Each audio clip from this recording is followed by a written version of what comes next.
Today on Your Money, Your Wealth, we look at 3 less common Social Security claiming situations and 2 more standard ones. First up, what should the strategy be when you have a much younger spouse and a minor child? If you had a government job but you only need a couple more quarters to be eligible for Social Security, does it make sense to come out of retirement, or does the windfall elimination provision make that pointless? And should you get a divorce for a better Social Security benefit? Plus, should you spend 401k money before you take Social Security? And do you have to do a restricted application if you were born before 1954? Next, we get into real estate. What's a good property gifting strategy to reduce taxes? Should you pay off your primary residence? And the fellas talk about the Section 121 exclusion of gain from the sale of a principal residence when you've split the property. I'm producer Andy Last. If you've got money questions, go to yourmoneyyourwealth.com, scroll down, and click Ask Joe and Al on air. Here they are now, Joe Anderson, CFP, and Big Al Clopine, CPA. All right, Robert from San Diego. Joe and Al. Notice it's Joe, I know, J-O. Robert. That's a new way to spell your name. Yeah, well, it's better than Joel. Yeah. Except that's the feminine way to spell Joe. Yes. It's okay. Well, He says you have feminine qualities sometimes. Yeah. Joe and Al. I am 64. And I always planned to take Social Security at age 70, and I plan on working to that age at least. However, I'm now married to a much younger lady, and we have a 5-year-old daughter. My wife does not work. My question is about taking Social Security at 66 2 months, allowing us to take my benefits as well as one for my wife and child, or continue to wait until 70 to take our benefits. If I start at 66, I estimate that we could collect over $200,000 prior to age 70, which could go straight to savings. If I wait till 70, my monthly benefit would be almost $1,000 more per month. We will need to rely on Social Security for a good portion of my retirement income. I would love to hear your thoughts on this decision. Thank you. All right, Robert. So he's got a 5-year-old, and he's 64 years old. Yep, and his wife is a much younger lady. Much younger lady. So this required some analysis, which I went to our planning department and had Susan Look Brandeis. at the guy with the prep here. Jeez, really, I could do this in my head. Take it now. Take it at 66, get the full family contribution benefit, and move on. Wrong. Damn it. Oh. Well, what'd you say life expectancy is? Well, so first of all, I just had to do a little bit, because he didn't say his wife's age. So if his wife has a 5-year-old daughter. They have a 5-year-old daughter. So. Yes, they. Okay, so, and he's 64. I'm assuming his wife is at least 20 years younger. Because 44? 44, which means she had a daughter at 39. I mean, that was what I used for purposes of this calculation. Okay.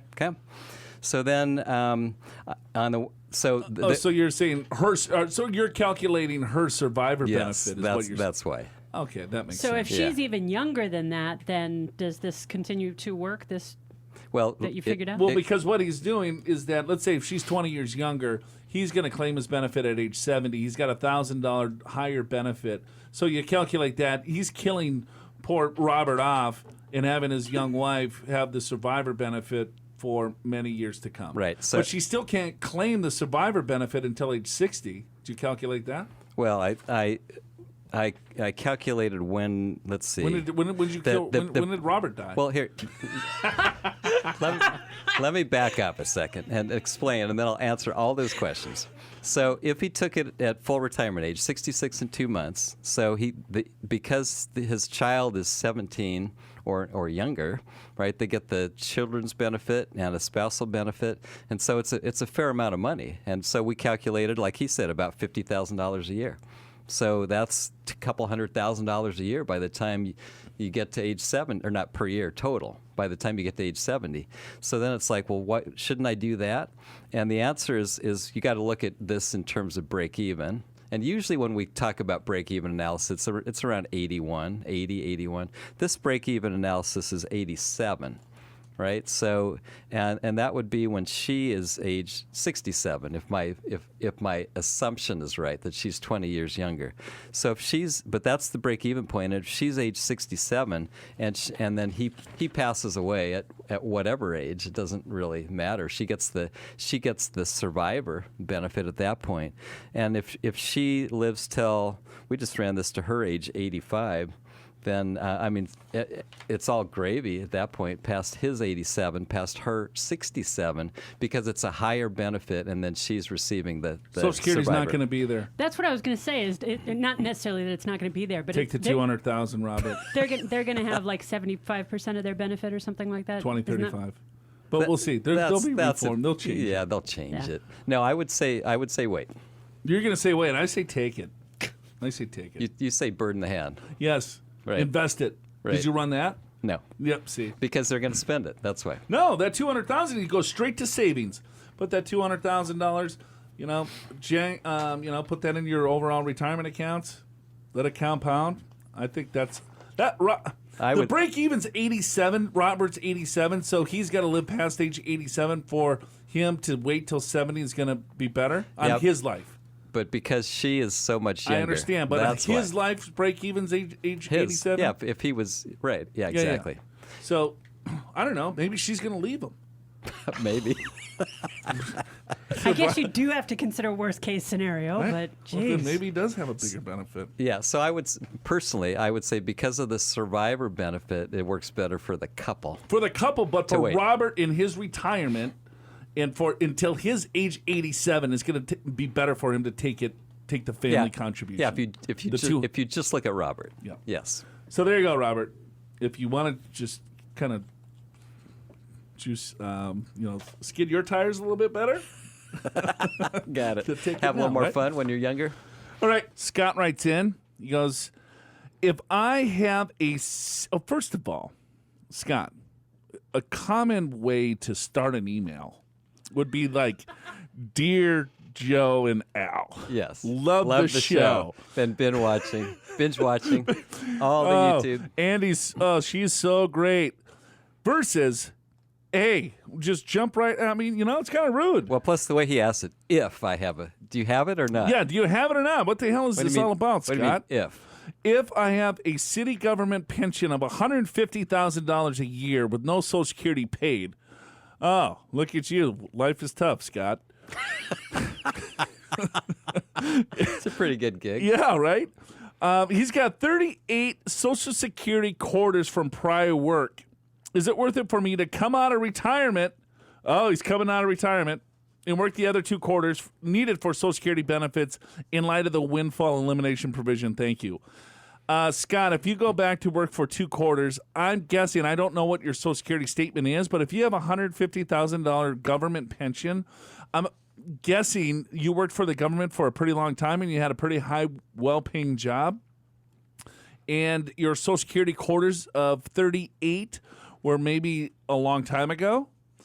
And so I'm guessing it probably you would get something, but it wouldn't be much. Yeah, I agree. It wouldn't be much, but on the other hand, I think he only has to earn what, $600 or $800 for a quarter. Yeah, to have it count. Yes, I don't know what the exact I figure don't is, know. but it's We have close to look to it that. up, but something like that. Let's say $1,000. Yeah. You earn $1,000 part time, 2 quarters. You probably get something. It won't be tons, but yeah, I would probably do that. But why why? not? Because why not get a couple extra bucks? I guess. I mean, but would you want to go back to work to No. get an extra $3 a month? No, but I can have my son pay me to. You must Mo earn is- at least $1,320 in a quarter in 2019 for it to count. There you go, 1320. $1,300. Okay, that's the amount. I can do consulting. I could do something to make that money, right? Yeah. No, sure, but I would have to look at a Social Security statement because, I mean, that I much, guess he's that- probably not be well, eligible. Here's another way to ask the question. I mean, I know that there would be very little benefit, but is the benefit something greater than zero? Does this windfall elimination provision take a person or a couple down to zero? That's a good question, and I've seen it. I don't know. Because I'm not sure either. So I guess we're not doing a very good job answering it, but I guess we're presuming that they'll. I mean, even though virtually all of your Social Security benefit would be eliminated, you might get some benefit, but because what the windfall elimination provision is that Scott works for the government. He works for the city of San Diego, right, or did, right, and did not put dollars into Social Security. He put it into the pension, right. So with that, so he put $0 into the Social Security pool. All of his dollars went into the pension. And so it's like, even though he qualified, he had, 38 quarters. You need 40 quarters to qualify for a retirement benefit. Yeah. So he's asking, all right, well, maybe I go back, get a couple quarters of work. Would that pay off? Even though he understands that he's in light of this windfall elimination. So Social Security says, all right, we're not going to give you the full Social Security benefit because you already have this other pension, right? And so they eliminate, or they don't eliminate it entirely, but they reduce the overall benefit substantially to a certain. The maximum Social Security reduction will never be greater than 1/2 of your pension amount. If you have more than 20 years of substantial covered earnings where you paid Social Security tax, the impact of the WEP begins to diminish. At 30 years of substantial covered earnings, the WEP does not apply. That's Social Security earnings. Right, but so he's got less than 5, 10. right? He's got 38 quarters. So he's got 9. He's got 9.5. He's got 9 years, right? So the WEP is going to be large. It's going to be large. I don't think it's 100% though. But it won't be greater than 1/2 of your pension amount. So, 1/2 of his pension is $75,000. Right. Right. So it won't be greater than $75,000. And Social Security benefits probably $800 a month, if that. Right. Yeah. So maybe $500 a month. So. Yeah. So should he work the extra 2 quarters or not?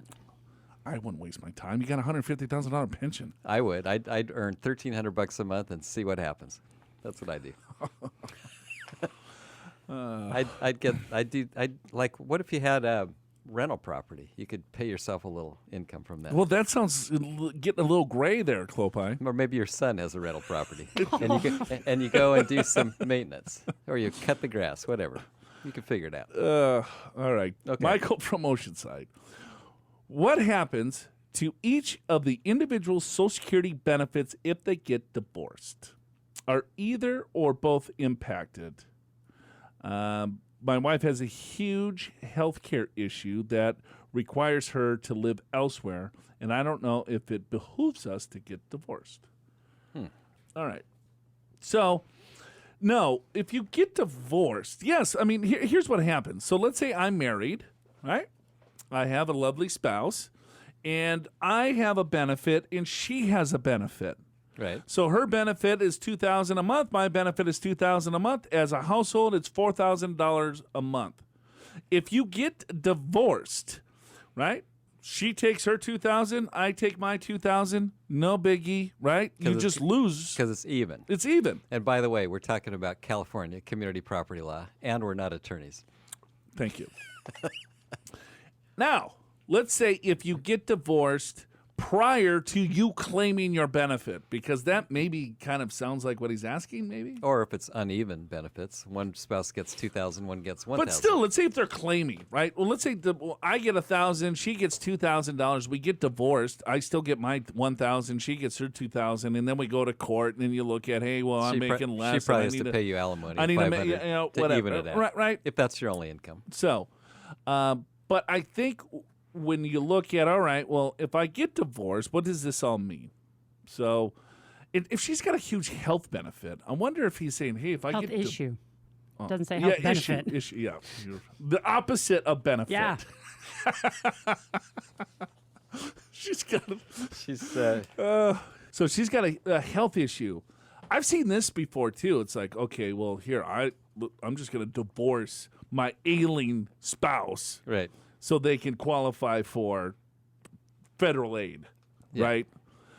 So I don't know if that's what's going on, but let me just talk about divorce Social Security benefits. Okay.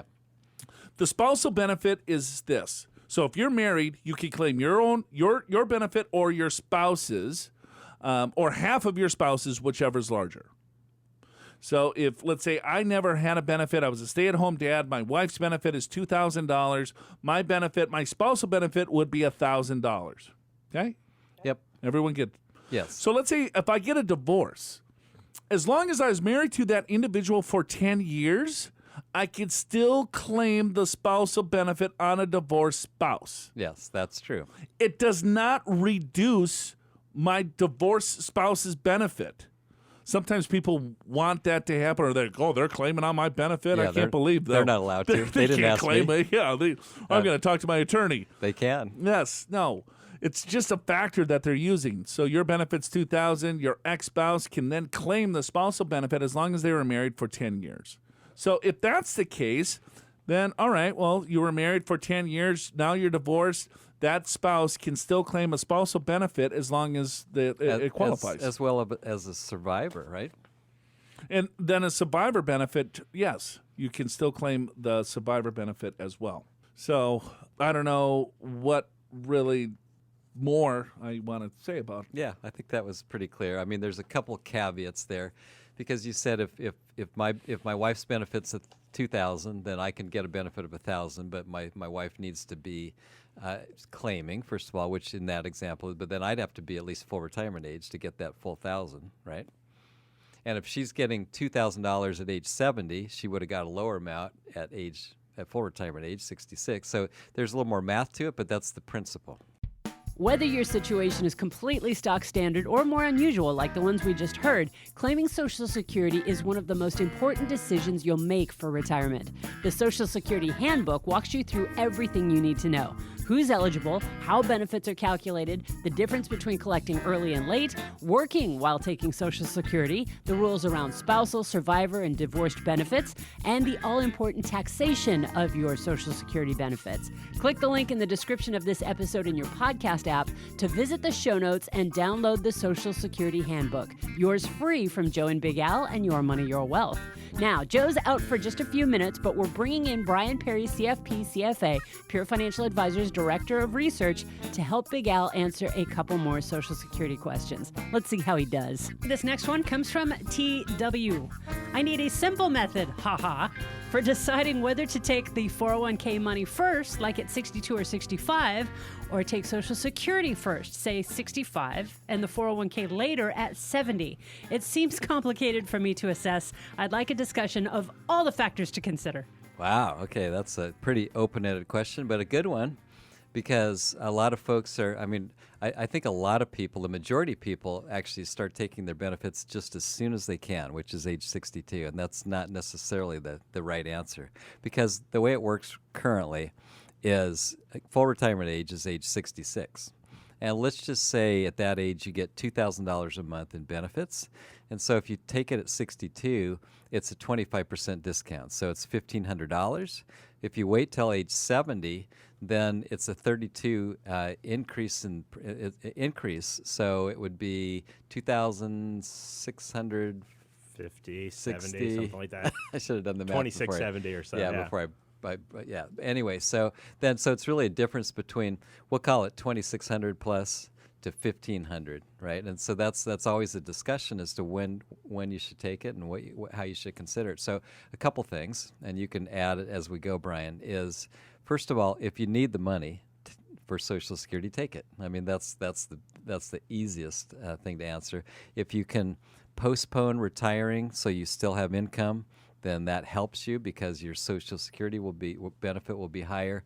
Plus, you have another year or two or whatever to save, which increases to your portfolio, and you're not drawing money out of your portfolio. So it's actually really useful to work an extra year or two or three or four. It makes a pretty big difference in your retirement. So that's first off. But what about the computation, I guess, between drawing from your 401k versus Social Security? Yeah, well, I mean, Social Security, especially from 66 until 70, that's an 8% growth rate. That's tough to get, right, in financial markets. I mean, you may be able to get it, but it doesn't come with a government guarantee. Right. And so the idea of, I don't know, can you invest your portfolio and get a government guaranteed 8%? And Social Security has, a little bit of tax benefit too there, right? It's not taxed in the state of California. The maximum amount of it subject to taxation at the federal level is 85%. So that's tough to match in a portfolio. And so, like you said, if you can wait for Social Security, a lot of times that makes sense. But a lot of times it's a year-by-year decision. So you don't have to decide, hey, I'm going to wait till 70 and lock it in stone. You can see what's going on.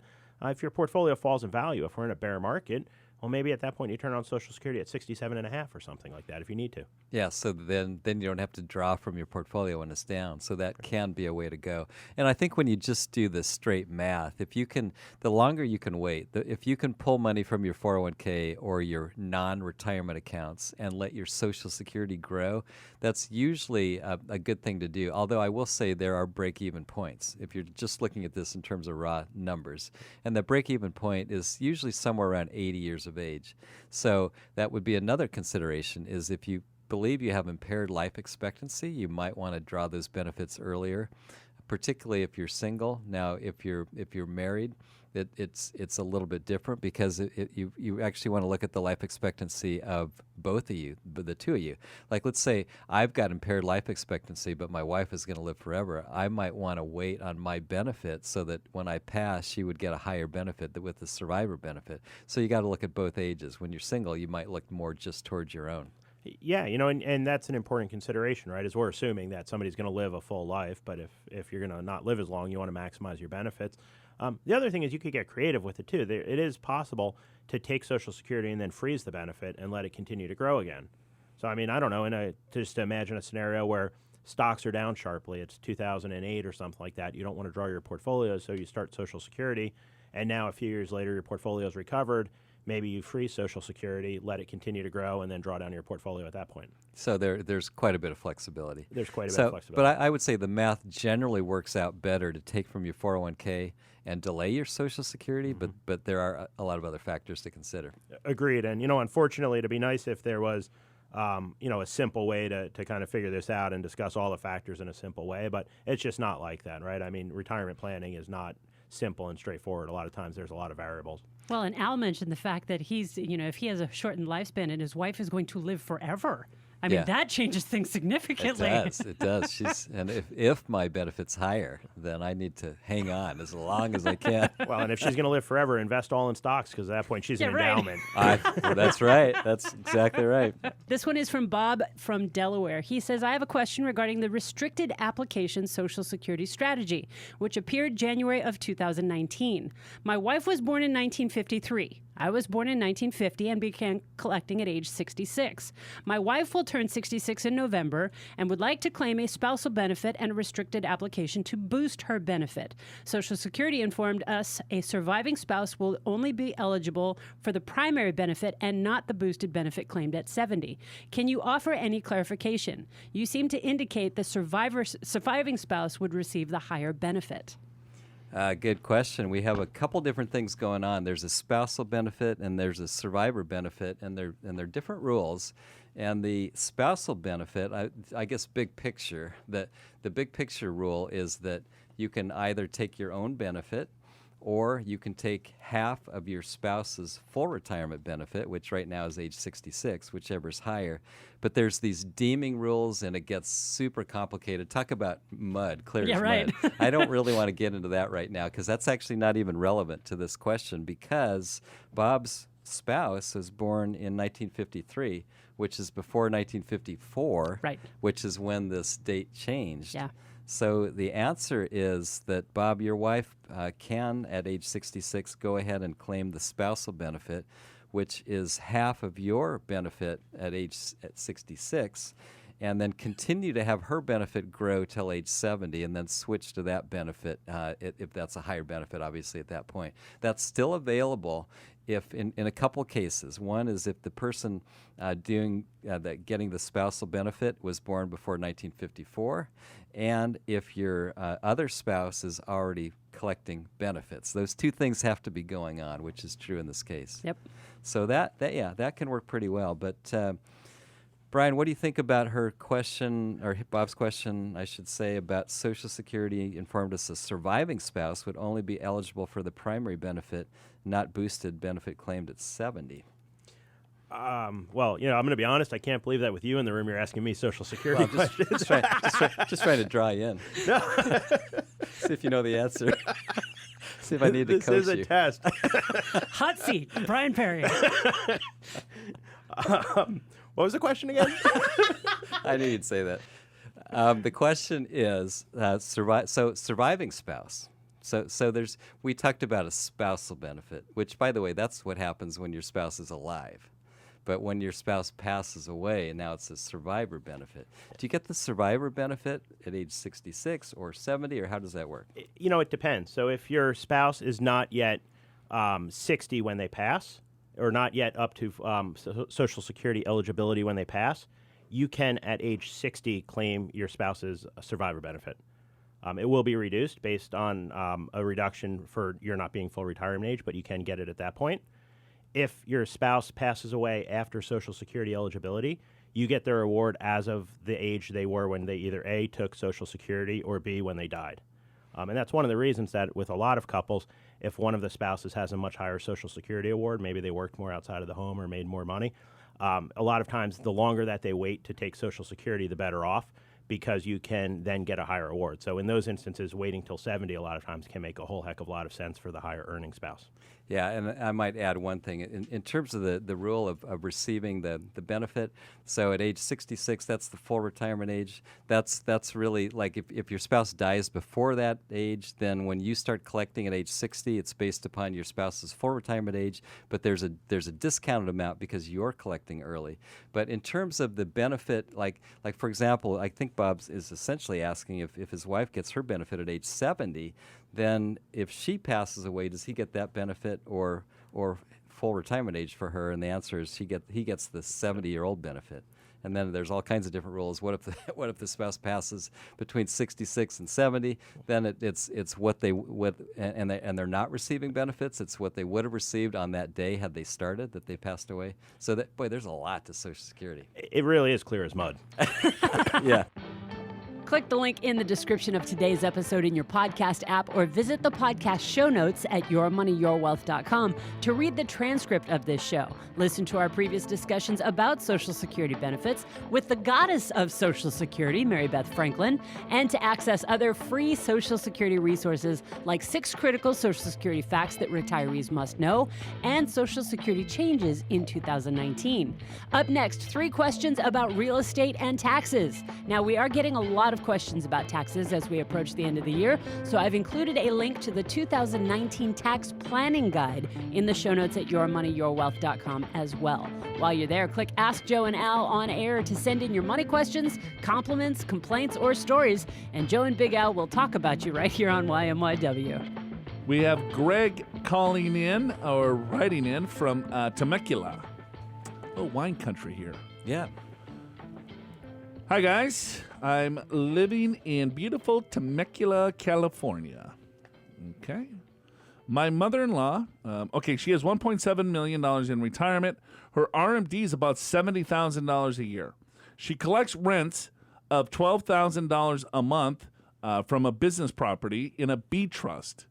She also takes a director's fee of about $40K a year from her other businesses and another $12,000 a year from Social Security. She hates paying all the taxes and doesn't need or want all this money. Great problem to have. I'm saying that right. Is there a way she can give her son and daughter a third of the property each now, so all 3 can make about $4,000 a month off it, not getting screwing up gift law? She already maxes out gifting for her kids and grandkids. Thanks. Well, we're missing some info here a little bit. Well, let me try to dissect. So can she give her son and daughter a third each? So that's only 2/3. So I guess she would keep a third. Keep a third. I guess that's what I get. And then from they that. all split 4,000 because it's 12. Well, 12. right off the bat, there's a potential problem because it's in the B trust. trust. Yeah, it's irrevocable. Yeah, irrevocable. It's owned by the B trust. Now, if the son and daughter are the beneficiaries, you might be able to go to an attorney if that's what you really want to do and distribute some early. But she doesn't really technically own the B trust. She doesn't. Yeah. She's got income rights to the B trust. Wait. What is a B trust? Okay, so like if someone passes away and if their estate is to a certain level, and some people did this that they shouldn't have done, is that they split the trust up into two trusts, A trust and B trust. A trust would be the living trust, B trust would be the decedent. Oh, okay. Okay, so the decedent trust. So let's say the annual exclusion for estate tax, to make this really simple, was $5 million. We had a $10 million estate. So one spouse dies, $5 million goes in the decedent trust, the other $5 million goes in the survivor trust. Yeah. And the reason for that is that because, let's say I died, I wanted to protect my half of the wealth of the family, so it's irrevocable. My wife can have income to it, right? But those beneficiaries are going to, let's say, our kids. She gets remarried, right? And then that remarriage, they have kids. They can't touch the B trust. That B trust is going to my beneficiaries, right? So it's totally irrevocable. There's properties in the B trust, and it's kicking out all this income. And he's like, well, hey, she doesn't want the income. She could disclaim the income, though, to the kids. I don't think so. I think that's only, and we're not attorneys. Right. Right. So caveat. Yeah. Please consult an estate planning attorney. Please disregard everything we're about to say.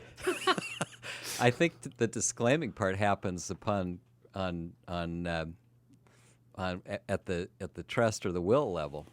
But if she's getting income from the B trust, she can't disclaim that income? I don't think so, because she would be the income beneficiary. Now, she could leave the income in the B trust, and then the B trust pays taxes on it at higher tax rates. Right. Could do that. That doesn't make sense. Not really. I guess I have seen a case, at least I've heard of a case, where there was one beneficiary in the B trust, and the beneficiary and the spouse, the surviving spouse, wanted the asset to go to the beneficiary. I don't know if you have to go to court or you have to go to something to try to break the trust, but if it's the same. But in many cases, it's not the same beneficiaries, and you're kind of stuck. You're stuck with how it was set up because it's irrevocable. So in other words, your mother-in-law doesn't really have control over the this. reason for that, it avoids estate tax upon her passing. That's right. And now there's a reason why the B trust exists, because that $5 million could grow to $20 million, and then when she dies, right, that $20 million then goes to the heirs, estate tax free. That's right. But then there's going to be capital gains on whatever the growth is within that asset. That's exactly right. There's reasons to do it for estate taxes. There's also reasons if it's a blended family and you each have different kids to set up a B trust, so that even if you pass away, you know that your heirs are going to get at least half of the assets, right? Because the other part, the A trust, is still it's a revocable trust that can be changed. So if the property's in the A trust, or there's other properties in the A trust, or things like that she's getting, then she has full control. She's the trustee of that, right? So now she can, and it says that I guess she's already maxing out the gifting, right? So, but what's the estate? You know what I mean? She could gift a lot more if the estate is under, let's say, $10 million. Yeah. Right? Yeah, and people don't realize that. If you give more than the $15,000, you just have to file a gift tax return, and it reduces your future exclusion, which is like $11 million plus per person. Yeah. So, doesn't matter. Let's say the for most estate's people. worth $5 million. She can give all of it. There's no estate, or there's no gift tax. But not in the B trust. Not in the B trust. The B trust is irrevocable. Hope that helps, Greg. I got Matt from Carlsbad. He writes in, I am retiring from my first career next year with a pension. I'm considering paying off my home free and clear early and beginning a second career. I'll be considered cash poor for about a year, but would have saved considerable amount of interest and would own my home. Would this be a good move? Thank you. I'm guessing Matt is in the United States Navy, and he is retiring from service, and he's getting a pension, and he's starting a second career, and he's probably 40-some-odd years of age. Wow. Yeah, I would. I'm guessing. You're like the Sherlock Holmes of finance. I'm guessing I here. would agree with that. Carlsbad is right near Camp Pendleton. That would not be Navy, but Well, that would be the Marines. okay, well, so I'm guessing he's a Marine. Okay. Well, Same thing, though. got it. So, but at any rate, that's typically those that retire young. When they say second career, and Yeah. I'm getting a pension, Right. You usually don't get a pension and start a second career. Well, you could. You I mean, could. it could be law enforcement, Yeah. I don't know, Matt. I'm just Could be. spitballing here. Could be. But what do you think? Good idea? Bad idea? I like the idea. I don't. I don't care. Oh, I like it when you guys don't agree. I wouldn't do it because, well, of course, we don't have enough details, to start with. So based upon what little we know, I don't like the idea of spending down all your capital to not have a mortgage. What if something goes wrong? What if you don't find He's that got a second pension. career? He's got a pension. Yeah, but He's got income, guaranteed. He's going to be cash poor. What if something happens? What if he wrecks his car? What if he has some kind of medical need? What if he? He's a Navy SEAL. What if he wants to go on a trip? What if he's got a son or daughter Well, just going keep into enough college? in cash. Yeah. Right. Will be a safety net. Yeah. So that's probably a good way to say it is figure out what your short-term cash needs, have an emergency fund as well, and then if you still have money extra, then yeah, by all means. Yeah, I don't know how old Matt is. I don't know what his pension is. I don't know what his income is. I don't know what other assets that Matt has. I don't know anything about Matt, just knowing that he's going to retire from his first career with a pension. Sure. Should he pay off his mortgage? I think emotionally speaking, everyone wants to be debt-free. Yeah. Right? True. But is it financially wise? Not necessarily. Interest rates are at all-time lows. He's probably got a pretty low interest rate on his house.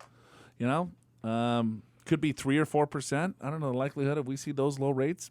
We could, but so I don't know. If it makes you feel better, man, and you're young enough to pay it off, and then you can save a bunch of money, and then you don't have a mortgage, you own your home.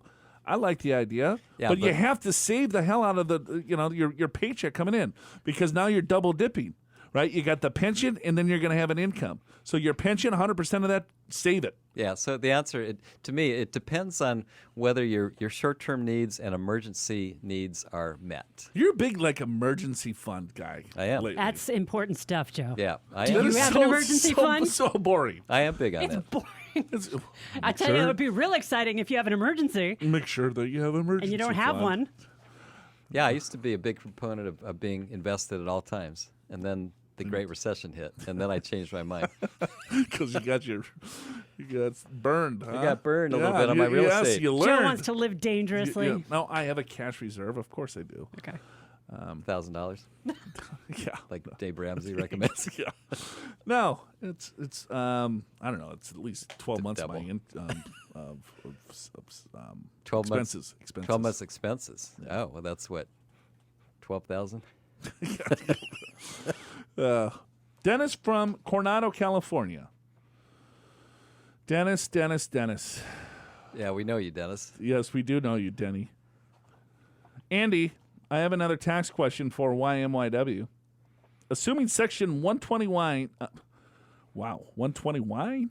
121. 121 duration and ownership requirements are met. Sounds like a CPA wrote that. Yes, exactly. Can a homeowner exclude a portion of the gain on the sale of a lot split off from the parcel the principal residence is on? Dennis. Dude, Dennis, seriously, you're doing your extended return right now. And he's like, oh my God. What do I do? I got to call Big What Al. do I do? Well, Dennis, first of all, you're a CPA who used to work for me. Didn't I teach you how to do tax research? Look Yes. Look it He's up. doing it right now. Yes, he's doing it calling right you. now. This is how he does it. But anyway, because you wrote YMYW, I will answer your question. I have no choice. So here is the answer. And according to Stephen Fishman, an attorney, because I don't know the answer.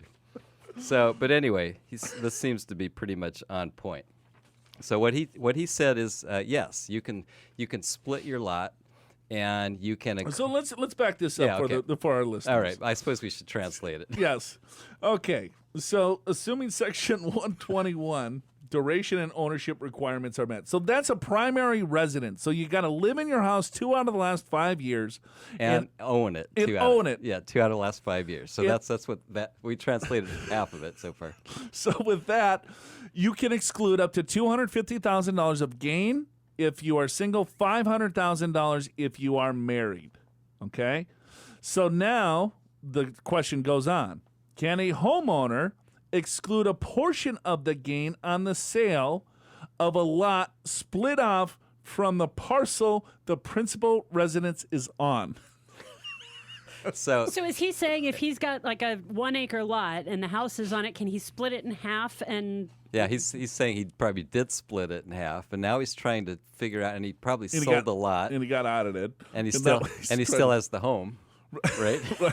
Yes. And he's saying, can I get part of the exclusion here? Yes. So in that example, the answer is no, unless you sell your home within the same 2 out of 5 year period. And Dennis, let me tell you what the rules are.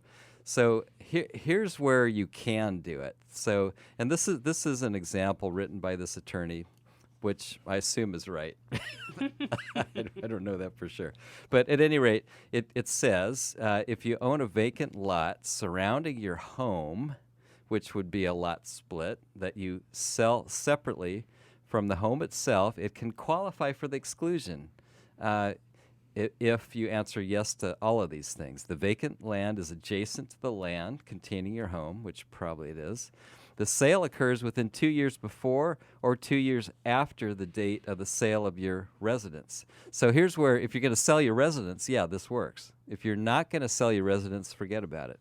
The third thing is you own and use your vacant land as part of your main home. And 3 is the use of vacant land satisfies the 2-year ownership and use rule. So basically what they're saying is, and even if you have like 2 separate lots, you didn't even do the split yourself. You just bought your home and then you bought another lot, vacant lot next door that's adjacent to it. Yeah, if you sell them both within a certain period of time, you can apply that exclusion to both of them. But if you sell just one, like the lot, then no, you'd have to sell the home itself.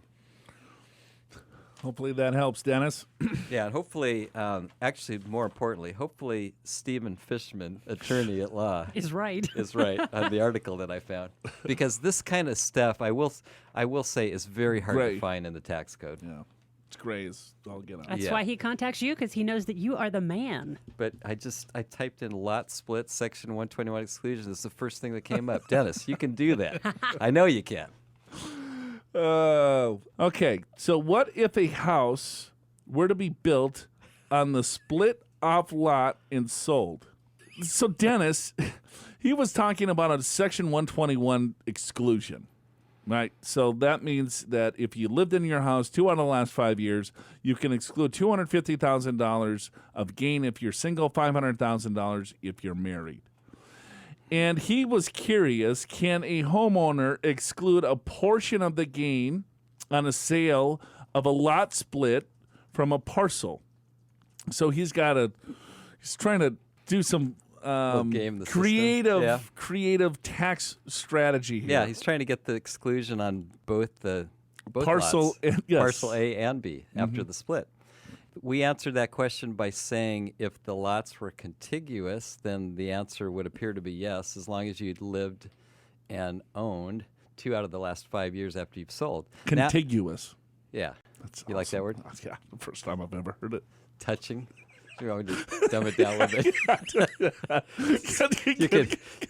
You could put 1 foot in one lot, 1 foot in the other.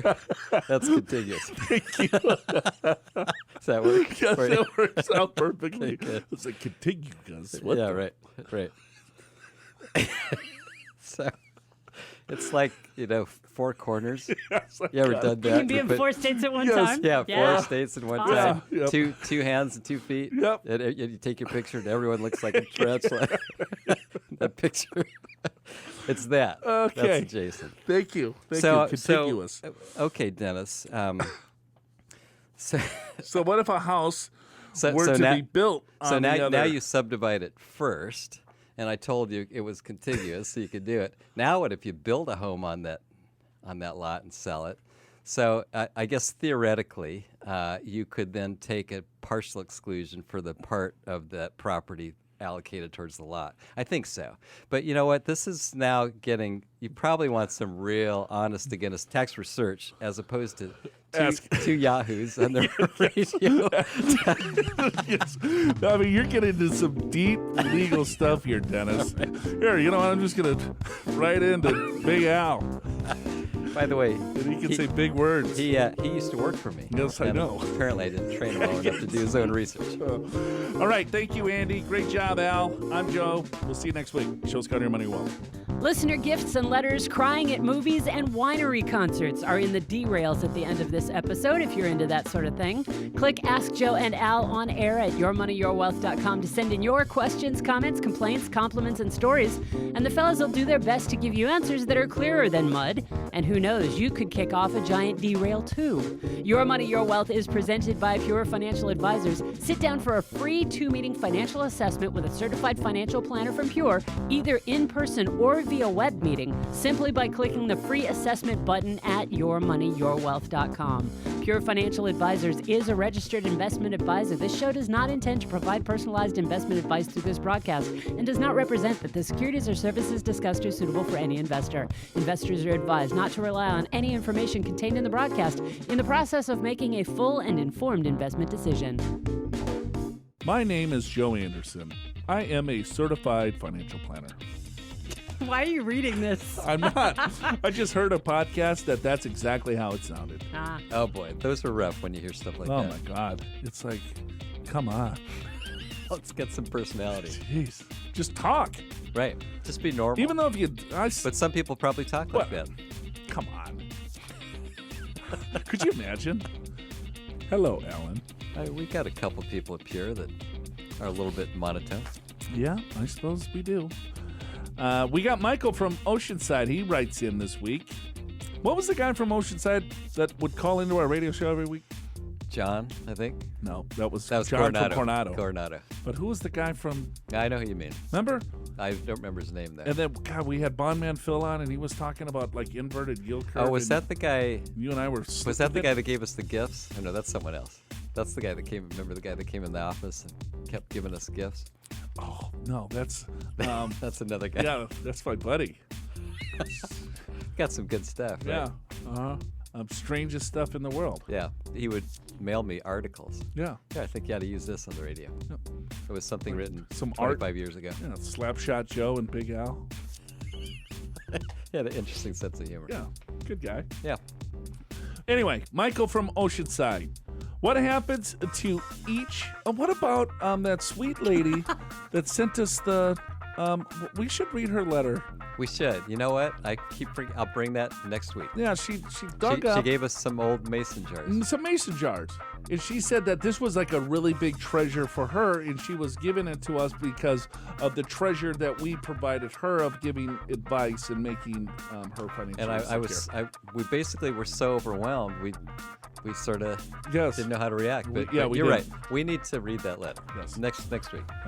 I got a letter one time from clients of ours.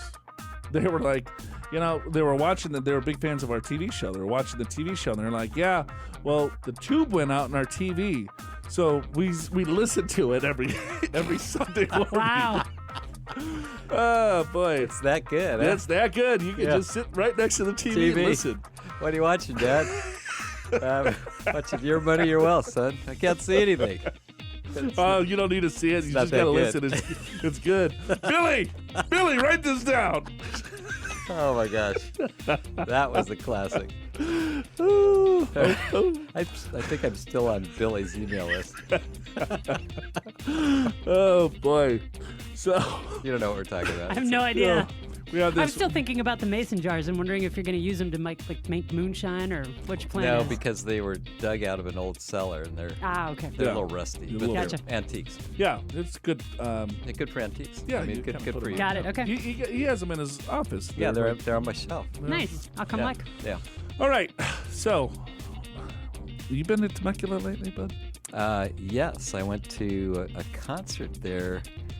I want to say in May at the Thornton Winery. You went to a concert there. Yes. Let me guess. It was probably something that I would not attend. Probably not. It was Acoustic little James Taylor cover band. It was Elton John cover band. He was pretty good. No, I might enjoy that. You might enjoy that? Yeah. Yeah. I mean, I love Elton John, actually. Yeah. Have you seen Rocket Man? I have. Yeah. It's pretty good. I liked it. Yeah. Yeah. Andy? I have not seen it. You haven't. You're a No. big music person. I am. Apparently, you don't like Elton John. I actually. Have you seen that commercial for the movie Rocket Man? No. The commercial made me cry, but I have not seen the movie. Oh. It's I actually kind of teared up myself. There you go. It was very. I always tear up. I'm sensitive. You're crying now. Yeah, I am. I'm the same way. Every show that we I do. cry at everything. We watched the Lorax last weekend, and I'm bawling.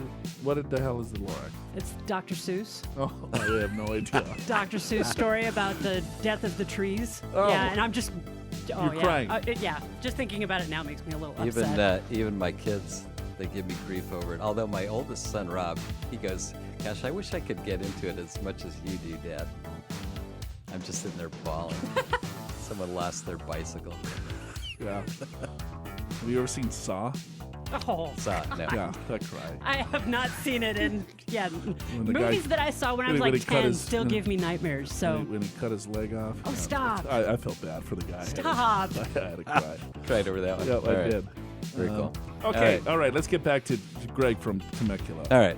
Hopefully, Greg, you were at that concert and saw the gal Crying over the Rocket crying Man. over the Elton John cover band. Next time you see that, what winery? You might see Big Al. Thornton there. Winery. Thornton Winery, especially if they have James Taylor Yeah, if cover they have band. James I'm Taylor there. cover band. Or James Taylor. Or James Taylor maybe himself. a Beach Boy cover band. They have a. Yeah, because I actually have seen the Beach Boys recently. They shouldn't be in concert anymore. All right.